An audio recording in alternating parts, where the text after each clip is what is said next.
Allah berfirman surat Al-Fatah ayat 10.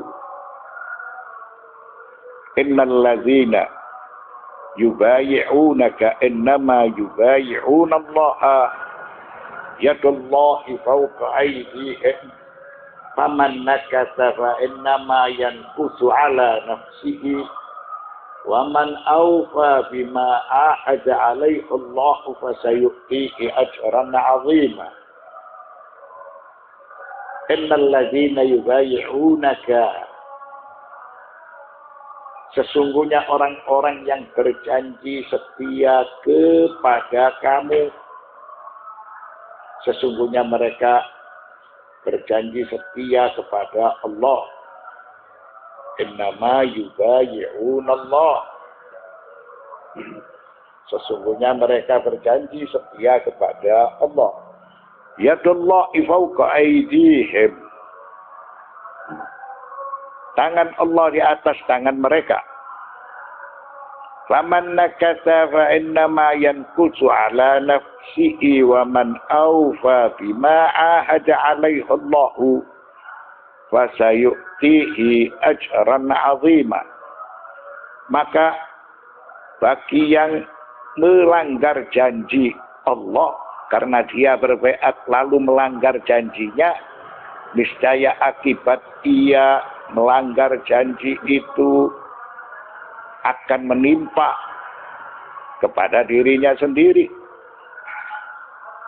Begitu juga bagi yang menepati janjinya, menepati janji kepada Allah karena dia telah berbaiat, maka Allah akan memberinya pahala yang besar, pahala yang tidak dapat disifati. Mala ainun ra'at wala udhunun sami'at wala khatara ala qalbin bashar. Ayat tersebut hendak menjelaskan peristiwa bai'atur ridwan. Mereka berbaiat kepada Rasul Allah, tidak akan meninggalkan beliau seorang diri. Baiat tersebut dilakukan di bawah pohon. Dan lokasi dari tempat baiat itu adalah Hudaybiyah. Jadi mereka berbaiat untuk mensepakati beberapa perjanjian di bawah pohon di suatu tempat atau lokasi yang bernama Hudaybiyah.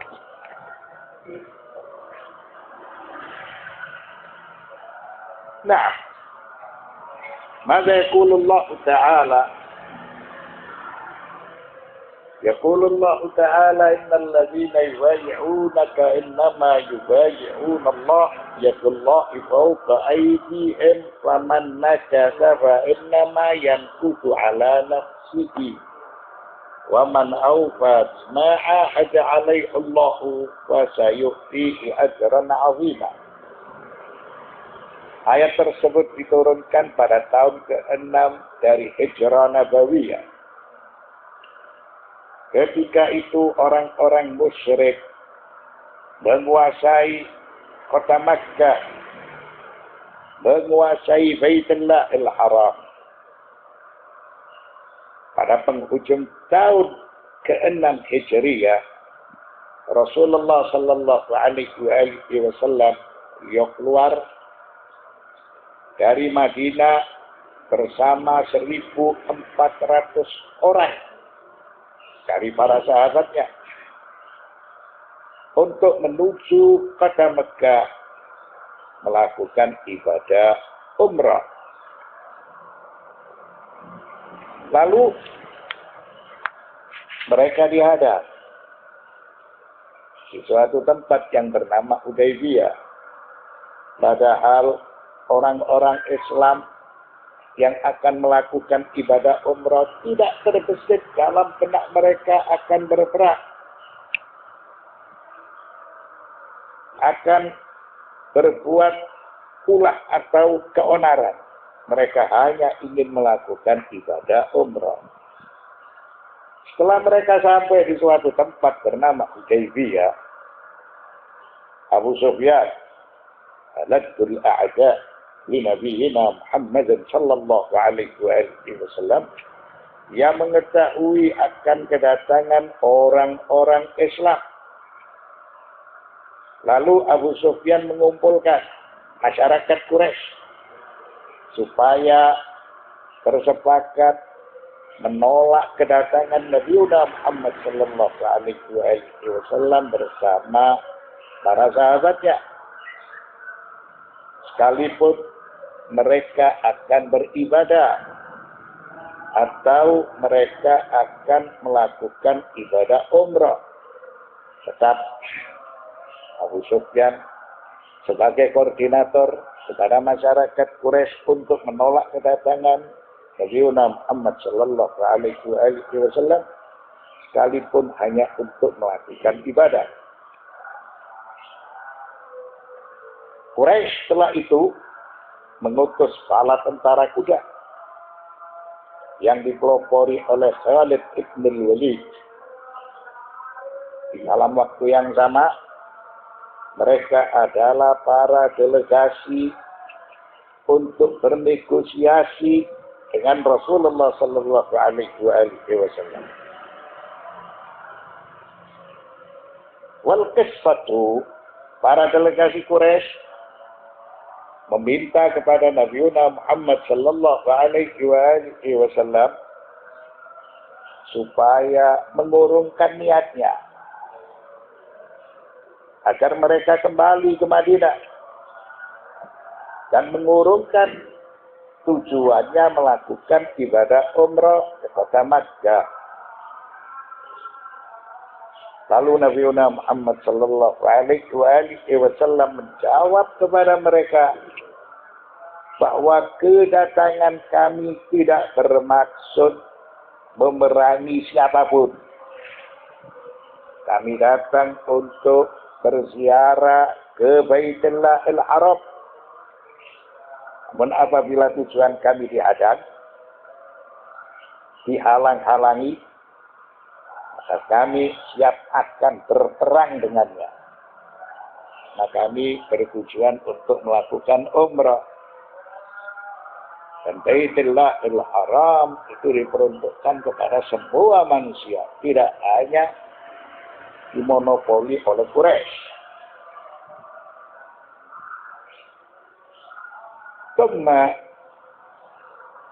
Setelah itu Urwah bin Mas'ud, salah seorang dari delegasi Quraisy, dia datang kepada Rasulullah sallallahu alaihi wasallam. Urwah bin Mas'ud, dia melihat para sahabat Muhammad sallallahu alaihi wasallam sangat mencintai Rasulnya sallallahu alaihi wasallam. Ketika Urwah bin Mas'ud melihat Rasulullah sallallahu alaihi wasallam akan bersuci atau akan berwudu, mereka para sahabat Nabi bergegas menyediakan tempat air berwudu. Saat beliau sallallahu alaihi wasallam meludah, para sahabat berebut mengambil ludah beliau. Begitu juga pada saat sehelai rambut beliau jatuh, terurai, mereka berebut untuk menyimpan rambut Rasulullah sallallahu alaihi wasallam. Sehingga Urwah bin Mas'ud tercengang, terheran-heran. Lalu Urwah bin Mas'ud dia kembali serta mengucapkan kepada Quraisy atau delegasi Quraisy, wahai suku Quraisy, sesungguhnya aku pernah bertemu dengan Kisra dalam kerajaannya. Aku pernah bertemu dengan Kaisar dalam kerajaannya. Aku pernah bertemu dengan Negus atau Najasyi dalam kerajaannya.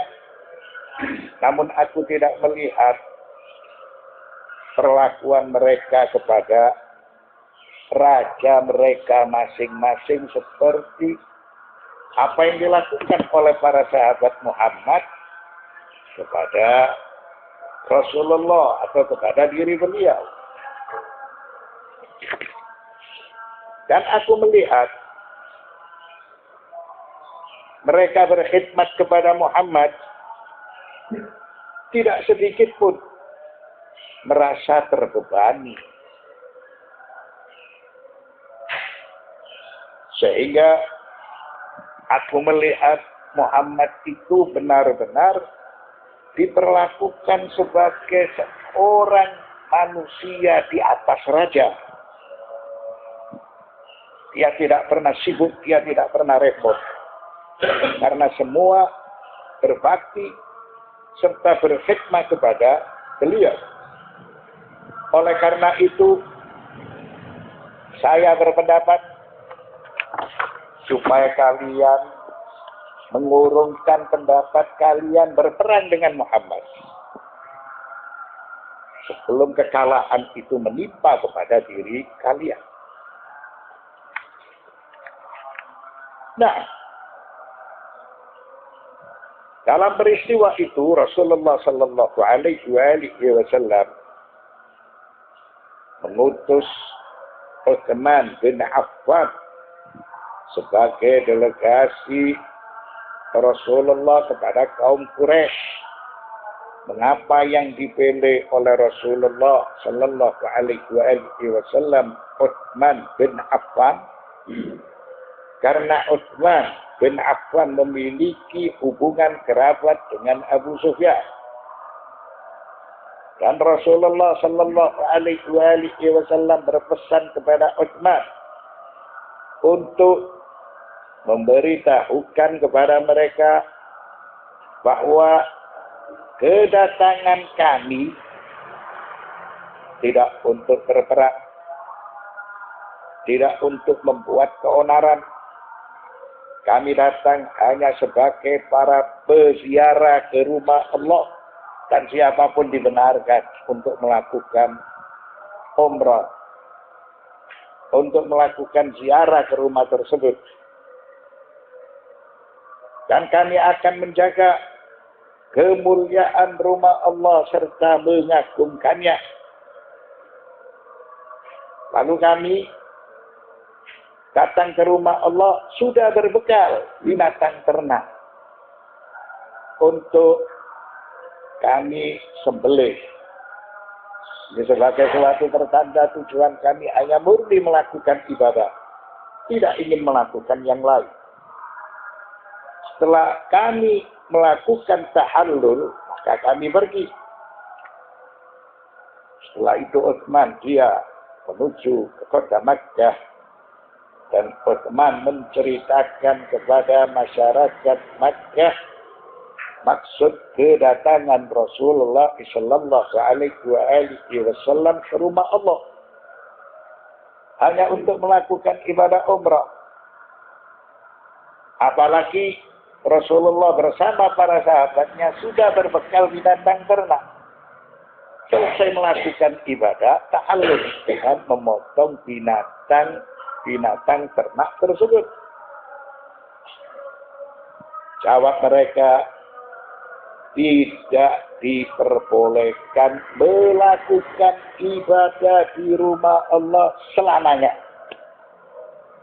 Maka ini sikap arogan masyarakat kufar Quraisy. Dan informasi tersebut telah sampai kepada Rasulullah Sallallahu Alaihi Wasallam. Apalagi didapatkan suatu berita bahwa Utsman itu dibunuh. Tidak lagi terdengar kelanjutan peristiwa Utsman yang diutus ke kota Makkah. Berita yang tersebar bahwa Utsman terbunuh dalam waktu yang sama kabar tersebut sampai kepada Nabi Muhammad sallallahu alaihi wasallam. Setelah itu beliau mengucapkan kepada para sahabatnya semua, kami tidak akan beranjak dari tempat ini dan kami tidak akan meninggalkannya sehingga kami dapat mengetahui dengan jelas apa yang terjadi pada diri Utsman, sehingga kami dapat menyelesaikan kasus tersebut. Lalu Rasulullah sallallahu alaihi wasallam menyeru dan mengajak para sahabatnya supaya berbaiat kepada diri beliau sallallahu alaihi wasallam. Dan pada saat itu beliau duduk di bawah pohon yang ada di suatu tempat bernama Hudaybiyah. Kemudian mereka bergegas berbaiat kepada Rasulullah sallallahu alaihi wasallam sambil berjanji dalam keadaan siaga penuh dan selalu mentaati dan siap gugur di jalan Allah Subhanahu wa taala. Jadi mereka berbaiat di bawah pohon di suatu tempat yang bernama Hudaybiyah. Oleh karena itu, baiat tersebut dinamakan sebagai baiat ridwan atau berbaiat di bawah pohon di suatu tempat yang bernama Hudaybiyah. Dan Allah Subhanahu wa taala mensifati baiat yang berada di bawah pohon atau yang dinamakan dengan baiatur ridwan seperti mereka berbaiat dengan tangan Allah, dengan dirinya. Dan Allah Subhanahu wa ta'ala memegang tangan mereka dengan pegangan yang erat. Lalu Allah menjelaskan bagi yang merusak baiat tersebut atau menarik baiatnya, sumpahnya, maka dia telah berkhianat kepada Allah dan dia akan memperoleh amarah Allah serta dia akan mendapatkan siksaan yang pedih. Begitu juga bagi yang setia dengan baiatnya, dengan sumpahnya, dia tidak merusak baiat tersebut atau tidak menarik baiatnya, maka dia akan memperoleh pahala di sisi Allah dan kelak dia akan dimasukkan ke dalam surga. Surga itu merupakan sebagai tempat kembali yang paling baik atau sebaik-baik tempat kembali. Allah menjelaskan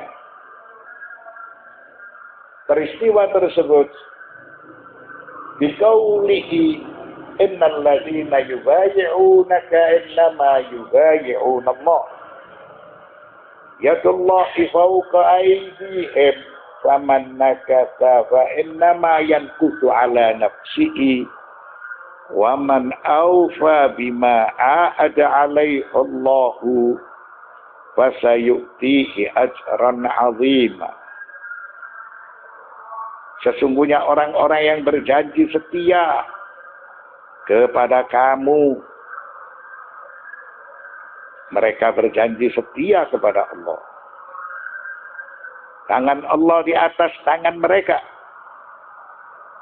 Maka bagi yang melanggar janji, niscaya akibat ia melanggar janji itu akan tertimpa dirinya sendiri. Dan bagi yang menepati janjinya kepada Allah, maka Allah akan memberinya pahala yang agung, memberinya pahala yang besar.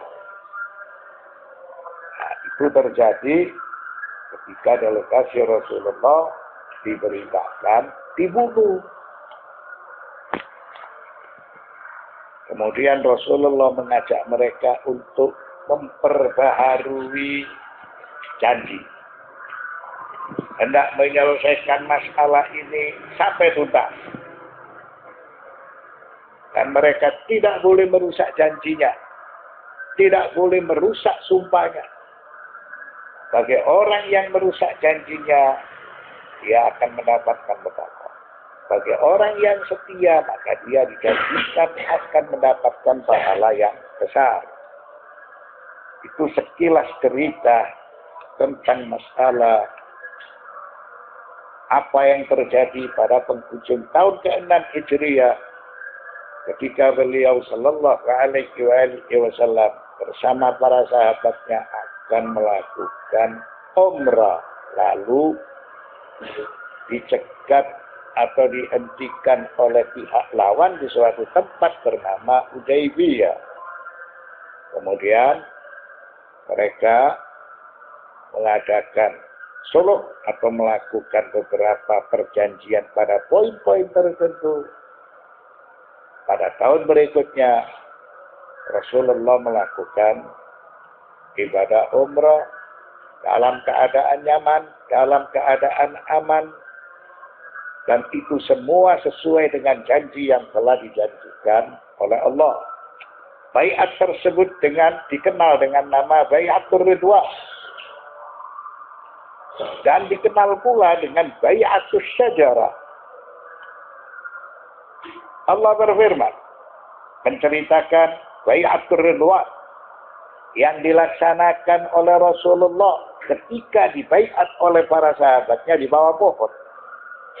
Sesuai keterangan surat Al-Fatah ayat 18, laqad radiyallahu 'anil mu'minina idh yubayyi'unaka tahta asy-syajarah. Sesungguhnya Allah telah ridha terhadap orang-orang mukmin ketika mereka berjanji setia kepadamu di bawah pohon. Jadi mereka berbaiat di bawah pohon. Sehingga nama pohon tersebut yang berada di Hudaybiyah diabadikan oleh Al-Quran biqaulihi idh yubayyi'unaka tahta asy-syajarah. Mereka berjanji setia kepadamu di bawah pohon. Dan boleh juga dinamakan dengan Baiatur Ridwan. Ketika Quraisy menyaksikan ketangguhan Rasulullah sallallahu alaihi wasallam, maka mereka ingin berdamai. Mereka ingin bergegas datang kepada Nabi Muhammad untuk melakukan beberapa perjanjian. Jadi mereka ingin berdamai dengan beliau sallallahu alaihi wasallam untuk menyelenggarakan kesepakatan supaya orang-orang Islam tidak masuk ke kota Makkah di tahun ini karena mereka juga cemas. Mereka tidak dalam keadaan siaga. Dan mereka berjanji boleh melakukan ibadah umrah tahun berikutnya. Dibatasi dengan waktu hanya selama 3 hari. Dan kedatangan Nabi Muhammad bersama para sahabatnya untuk melakukan ibadah umrah agar tidak bersenjata kecuali senjata ringan. Itu pun pedang-pedang mereka harus tersimpan di dalam sarungnya masing-masing. Jadi pedang itu tidak diperbolehkan untuk dicabut, dikeluarkan. Setelah itu Rasulullah sallallahu alaihi wasallam memanggil Ali bin Abi Thalib alaihi salam. Seraya berkata kepada Ali, wahai Ali, tulislah Bismillahirrahmanirrahim. Maka perwakilan Quraisy menolak tulisan Bismillahirrahmanirrahim. Mereka sambil mengucapkan, tulislah Bismika Allahumma.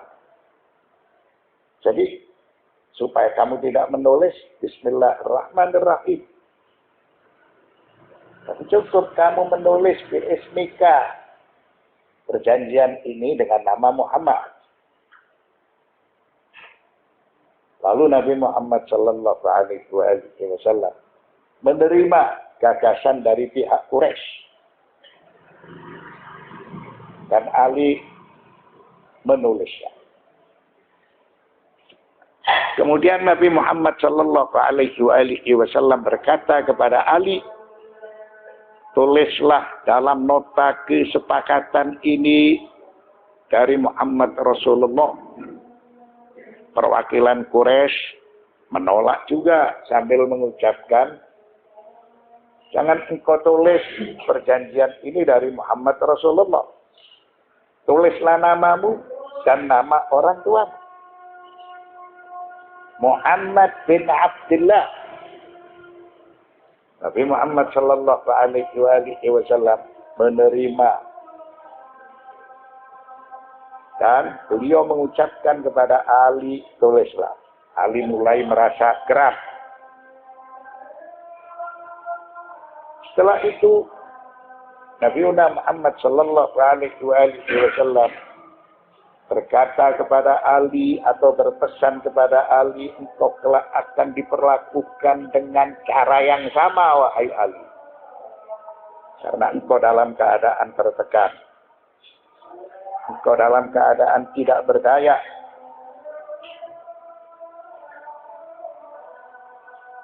Setelah itu, beliau Sallallahu Alaihi Wasallam memberikan isyarat kepada Ali bahwa engkau akan mendapatkan perlakuan yang sama. Seakan Nabi mengetahui dua hukum yang berlaku di masa Ali, yaitu ketika perang Siffin. Muawiyah menegakkan hukum, Ali menegakkan hukum.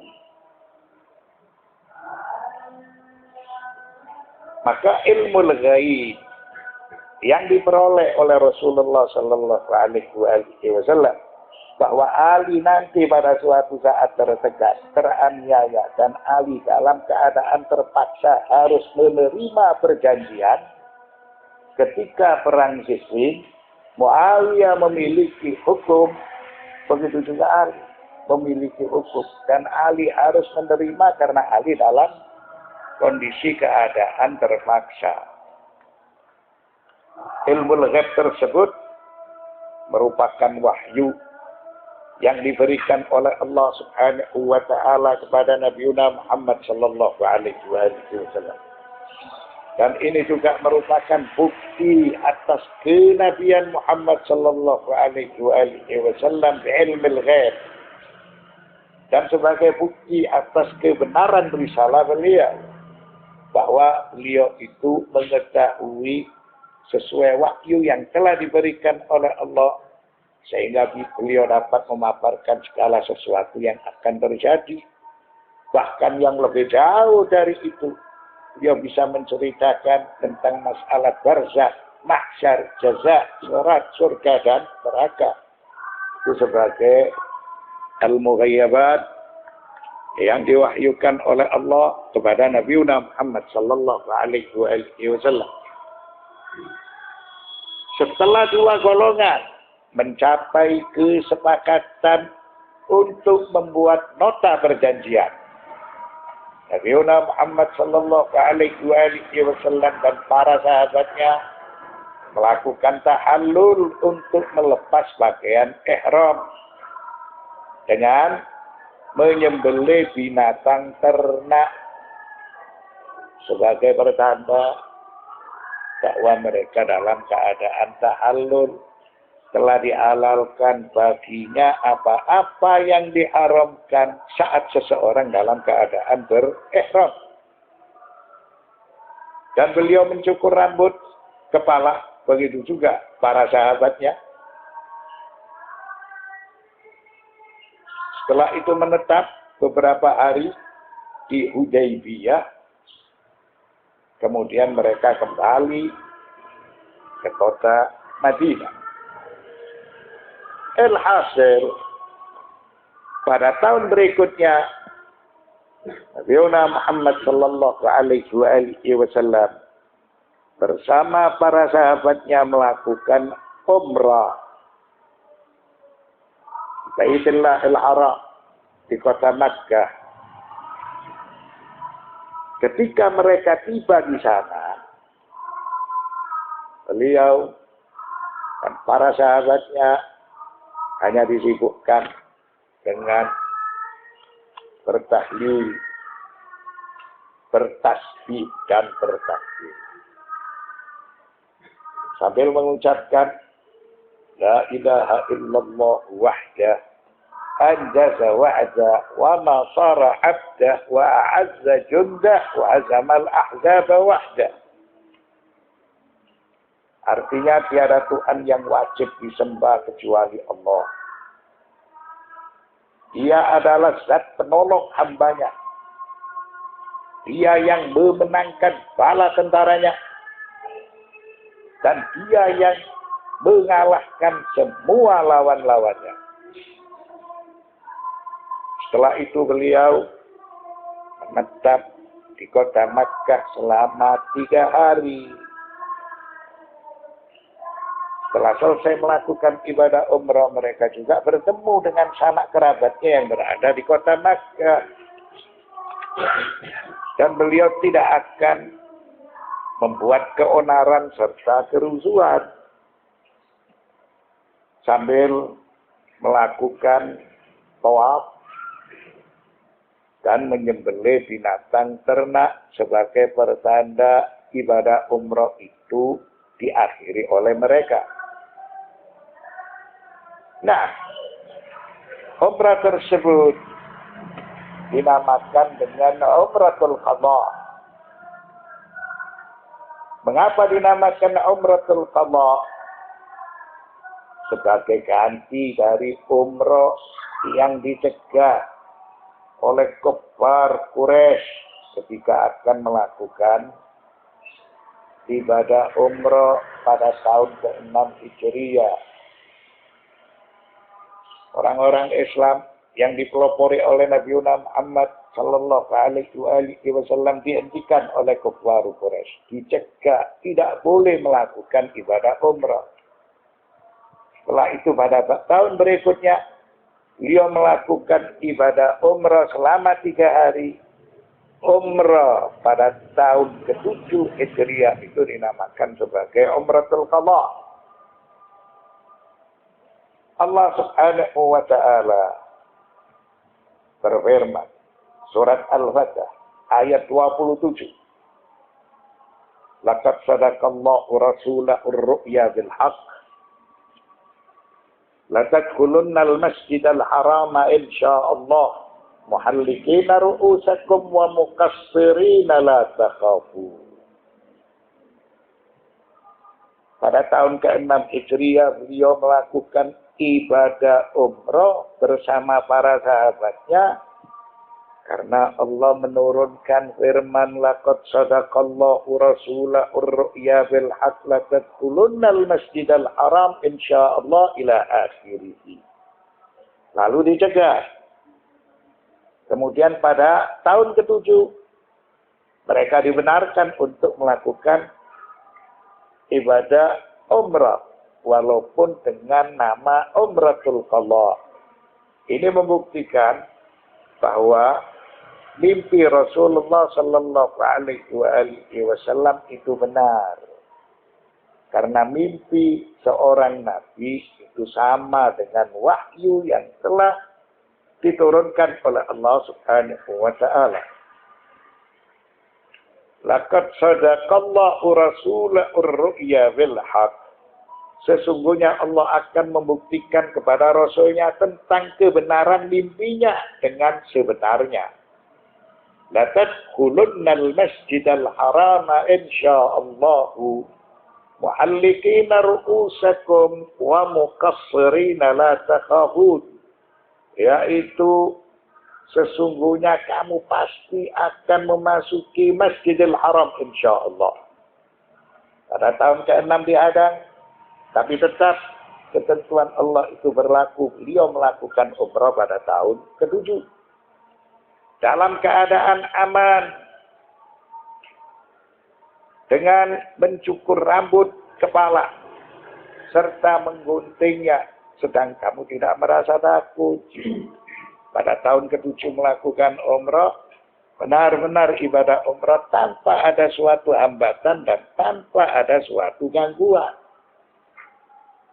Itulah dasar mengapa beliau melakukan ibadah umrah pada tahun ke-6 Hijriah, kemudian terlaksana pada tahun ke-7 Hijriah. Allah berfirman, surat Al-Fatah, ayat 11. Sayaqulu lakal mukhallafuna minal a'rabi syaghalatna amwaluna wa ahluna fastaghfir lana. Orang-orang Badui atau Al-A'raf yang tertinggal, maksudnya mereka tidak turut serta bersama Nabi Muhammad sallallahu alaihi wasallam melakukan ibadah umrah. Mereka tidak turut ke Hudaybiyah. Mereka mengatakan, harta dan keluarga kami telah merintangi kami, maka mohonkanlah ampunan untuk kami. Jadi alasan mereka tidak turut serta pada tahun ke-6 Hijriah melakukan ibadah umrah bersama Nabi Muhammad sallallahu alaihi wasallam. Jadi mereka itu orang-orang yang tertinggal. Siapakah mereka itu? Mereka ini adalah orang-orang munafik. Mereka orang-orang yang tidak beriman, walaupun secara lahiriah seakan-akan mereka itu percaya kepada Allah dan Rasulnya. Maka keterangan dari ayat tersebut, ketika Nabi Muhammad sallallahu alaihi wasallam keluar ke kota Makkah pada tahun Hudaybiyah, yaitu pada tahun ke-6 Hijriah, maka sebagian dari orang-orang Islam mereka enggan keluar bersama Nabi Muhammad sallallahu alaihi wasallam. Setelah itu Rasulullah sallallahu alaihi wasallam tetap memberikan semangat, dorongan kepada para sahabat yang lain agar supaya mereka turut melakukan ibadah umrah. Tidak terprovokasi bagi mereka yang tidak ikut serta untuk melakukan ibadah umrah. Sehingga dukungan tetap dilakukan oleh para sahabat Nabi yang lain, dan mereka juga bergegas keluar bersama Rasulullah sallallahu alaihi wasallam untuk melakukan ibadah umrah tersebut. Lalu orang-orang Badui dan orang-orang munafik yang berada di sekeliling kota Madinah, mereka menentukan sikap menolak,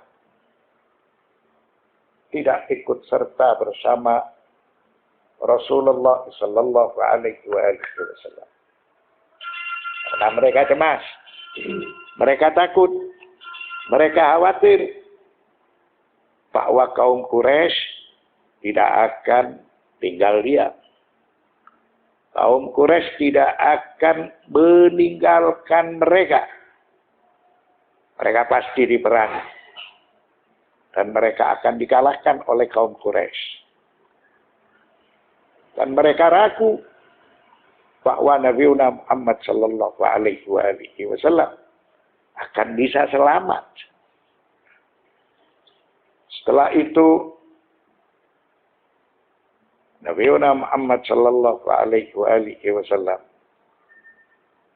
melakukan beberapa cara walaupun dihadang oleh Quraisy tidak melakukan ibadah umroh pada tahun ke-6 Hijriah. Tapi melakukan nota kesepakatan, dan nota kesepakatan itu merupakan salah satu maslahat yang terbesar.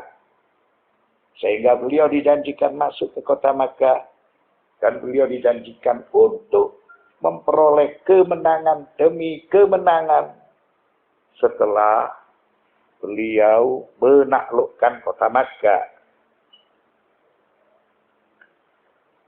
Lalu sebagian mereka berkata kepada sebagian yang lain, mengapa kami harus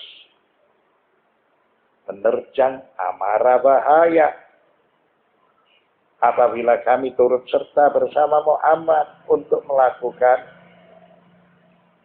ibadah umroh ke kota Makkah, padahal situasi dan keadaan sangat rawan. Setelah terjadi sulh Hudaybiyah, beliau selamat dan beliau pulang ke Madinah bersama para sahabatnya.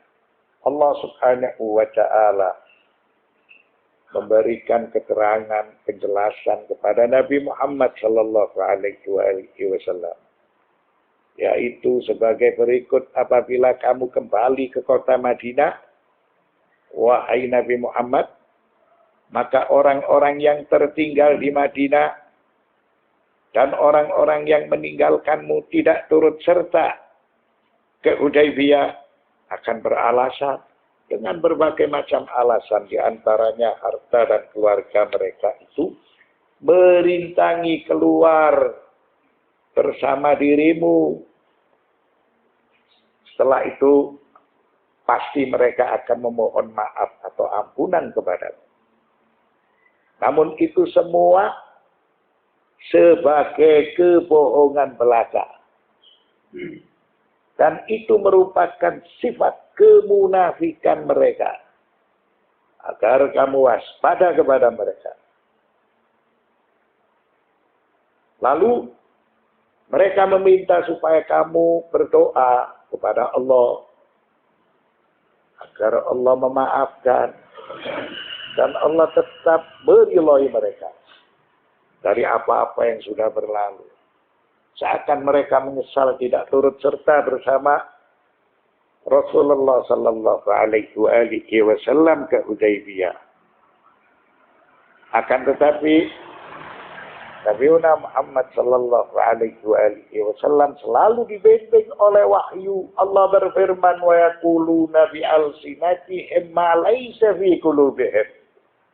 Mereka itu hanya mengucapkan dengan lidahnya saja.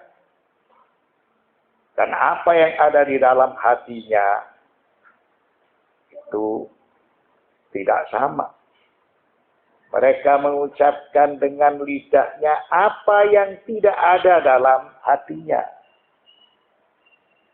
Jadi mereka ini orang-orang munafik. Mereka ini orang-orang yang perlu diwaspadai. Jangan sekali-kali percaya kepada mereka. Seakan mereka menyesal tidak turut serta ke Hudaybiyah. Dengan berbagai macam alasan. Tapi itu merupakan siasat mereka saja. Mereka mengucapkan dengan lidahnya apa yang tidak ada dalam hatinya. Lalu Allah Subhanahu wa Ta'ala berfirman, qul faman yamliku lakum minallahi syai'a in arada bikum dharra au arada bikum naf'a. Katakanlah, maka siapakah gerangan yang dapat menghalang-halangi kehendak Allah jika dia menghendaki kemudaratan bagimu, atau jika dia menghendaki manfaat bagimu. Sebenarnya Allah Maha mengetahui apa yang kamu kerjakan. Mal maksud. Maka yang dimaksudkan dengan ayat tersebut, apakah kamu berbohong kepada Allah? Sedang Allah Maha mengetahui rahasiamu dan mengetahui apa-apa yang tidak kamu rahasiakan. Tidak ada rahasia bagi Allah. Segala sesuatu menjadi jelas baginya. Dan siapa yang dapat memperlakukan urusannya. Jadi yang memiliki kekuasaan secara mutlak adalah Allah Subhanahu wa Ta'ala. Dia memiliki hak untuk memberikan kebajikan. Begitu juga dia memberikan hak untuk memberikan keburukan. Namun kebajikan dan keburukan itu aturan-aturannya sudah dijelaskan. Allah akan memberikan kebajikan bagi hamba yang taat. Dan Allah akan memberikan keburukan amarah bagi hamba yang tidak taat. Wassallallahu ala sayyidina Muhammadin wa alihi at-tayyibin at-tahirin. Walhamdulillahi rabbil alamin.